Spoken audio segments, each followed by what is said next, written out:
Your back hurts, your eyes are strained, you're tired even after 8 hours of sleep, and you can't remember the last time you moved your body for more than an hour without stopping. Now consider this: the humans who lived 10,000 years ago had none of your medicine, none of your food safety, none of your hospitals. And yet, by almost every skeletal and biological measure we have, they were in better physical condition than you are right now. That's not a metaphor. That's what the bones tell us. For roughly 300,000 years, your ancestors lived in a body that was constantly, relentlessly, magnificently used. And the gap between that body and yours is one of the most important stories in human history, because it explains almost everything about why you feel the way you do. Let's go back. You wake up on the ground, not a mattress, not a cot, the actual earth, maybe on a layer of animal skin or dried grass. Your body has been in contact with the ground all night, shifting positions naturally as you sleep, your spine decompressing in ways it never does on a modern mattress that holds you rigid in one posture for 8 hours. You don't have lower back pain, almost no one in your group does. You stand up and your feet touch the ground directly, no arch support, no cushioned sole.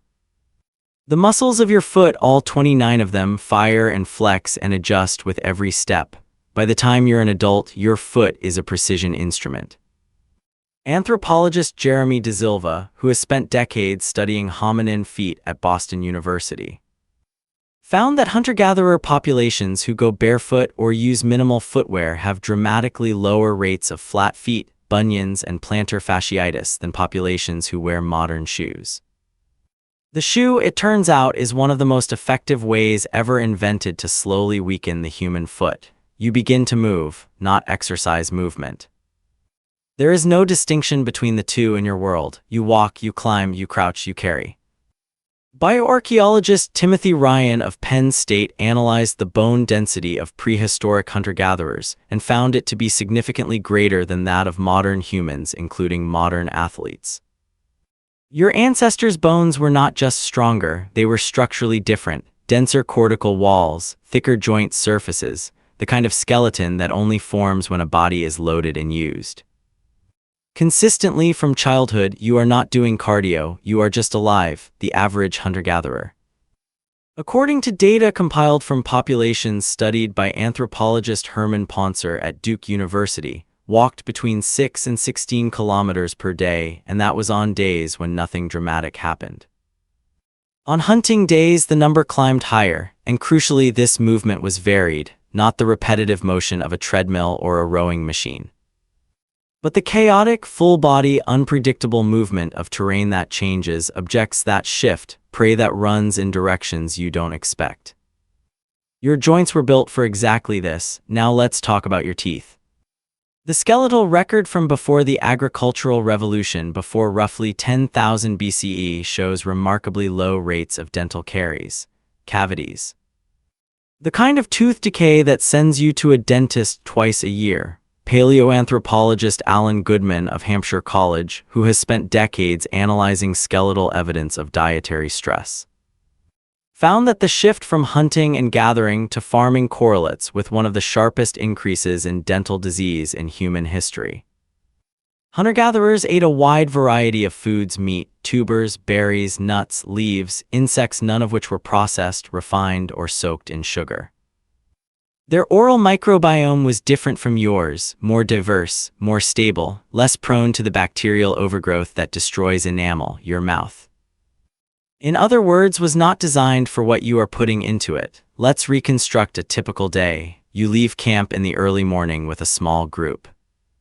The temperature is cool. You move through terrain that requires your entire body stepping over roots, crouching under branches, holding still when you hear something move in the brush. Your heart rate rises and falls organically, a natural interval training that no gym class has ever quite replicated. You are not thinking about your posture. Your body has been shaped by 10,000 generations to move through exactly this environment, and it does so without instruction. You find food. Some of it requires effort: digging, climbing, tracking. Some of it is easy, ripe fruit low on a branch, a termite mound you know from last season. You eat when you find food, and sometimes you don't find much. The mild, occasional caloric restriction your body experiences is not starvation. It is, research now suggests, a metabolic signal.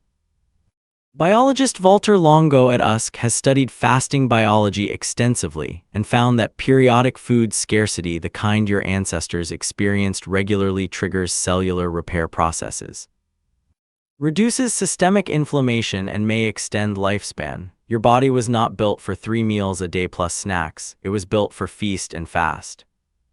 For abundance and scarcity in cycles, you return to camp in the afternoon. You sit but not on a chair. You squat or you kneel or you sit cross-legged on the ground.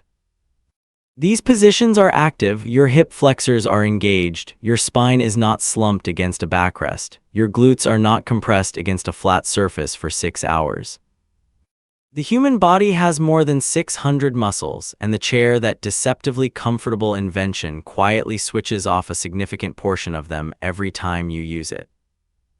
By evening, you are around a fire. The light is warm and low. Your melatonin, the hormone that governs your sleep cycle, begins to rise naturally as blue light fades from your environment. You didn't spend the last 2 hours bathing your retinas in the cool blue spectrum of a screen, suppressing the very hormone your body needs to begin sleeping. You sleep when it gets dark. You wake often in the middle of the night. What sleep researcher Roger Eckerch at Virginia Tech has called the natural first sleep and second sleep pattern, and then you sleep again until dawn. You are not sleep deprived. Sleep deprivation as a chronic condition is largely a modern invention. Now here is the twist you probably didn't expect. Ancient humans were not healthy because they were tougher than you, or more disciplined, or genetically superior. They were healthy because their environment made health the default. Every system in your body, skeletal, metabolic, cardiovascular, immune, dental, neurological, was calibrated over hundreds of thousands of years for a world that no longer exists. The built environment you live in now, the chair, the shoe, the mattress, the artificial light, the processed food, the sedentary workday, none of it is wrong. Exactly, but none of it matches the biological expectations your genome arrived with. This is what evolutionary medicine researchers call a mismatch.